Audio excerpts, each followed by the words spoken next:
కూటమి ప్రభుత్వం తెచ్చిన రెడ్ బుక్ ఇప్పుడు బ్లడ్ బుక్ గా మారింది అన్నారు వైఎస్ఆర్సీపీ అధికార ప్రతినిధి రాచమల్లు శివప్రసాద్ రెడ్డి. రాష్ట్రంలో రావణ కాష్టం జరుగుతోంది అన్నారు.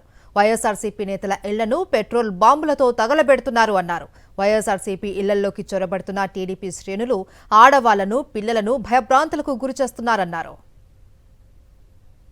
రెడ్ బుక్ కాస్త రూపాంతరం చెంది రెడ్ బుక్ కాస్త బ్లడ్ బుక్ అయింది. ప్రజలారా, రెడ్ బుక్ ఏమో మమ్మల్ని జైళ్ళల్లో పెట్టిన వరకు పరిమితమైంది. అది ఇప్పుడు బ్లడ్ బుక్ ఏమో మా రక్తాన్ని రుచి చూడాలంటుంది. వైఎస్ఆర్ కాంగ్రెస్ పార్టీ నాయకుల యొక్క రక్తాన్ని రుచి చూడాలంటుంది.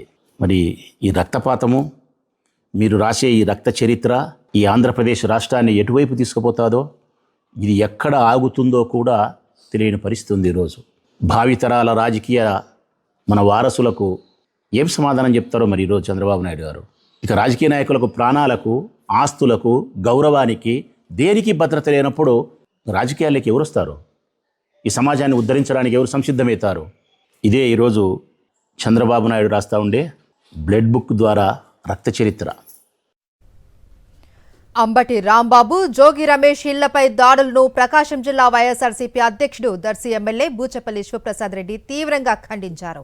తిరుమల లడ్డు వ్యవహారంలో దుష్ప్రచారం చేస్తూ ఏర్పాటు చేసిన ఫ్లెక్సీలు తొలగించాలి అని విజ్ఞప్తి చేస్తే దాడికి దిగారు అని ఆయన మండిపడ్డారు. టీడీపీ గూండాలు దాడులకు పాల్పడుతూ ఉంటే పోలీసులు చోద్యం చూశారు అని, రౌడీ మూకలను ఖాకీలు ప్రోత్సహించడం సిగ్గుచేటు అని దుయ్యబట్టారు. 14 నుంచి 19 టైంలో ఆ విధంగా ముద్రగడ పద్మనాభం గారు ఇబ్బంది పెట్టారు.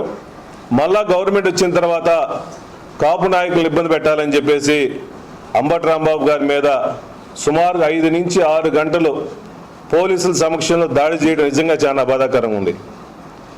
కక్ష సాధించుకుంటున్నారు. ఈ విధంగా ప్రజాస్వామ్యంలో మీరు ఏ సంకేతం ఇస్తున్నారు? లా అండ్ ఆర్డర్ చేయాల్సిన బాధ్యత మీది కదా. మీరు చేయకుండా ఈ విధంగా మీరే ఉసిగొల్పి ఒక రౌడీ మూకల్ని మొత్తం ప్రోత్సహించి నానా రకాలకు ఇబ్బంది పెడుతున్నారు. కాబట్టి ఇటువంటి శాస్త్రాన్ని దయచేసి మానుకోండి. మీకు అధికారం ఇచ్చిన 5 సంవత్సరాలు 2 సంవత్సరాల్లో మీరు మొత్తం డైవర్షన్ పాలిటిక్స్ చేశారు. కల్తీ నెయ్యి అని చెప్పి ఒక డైవర్షన్ పాలిటిక్స్ చేశారు.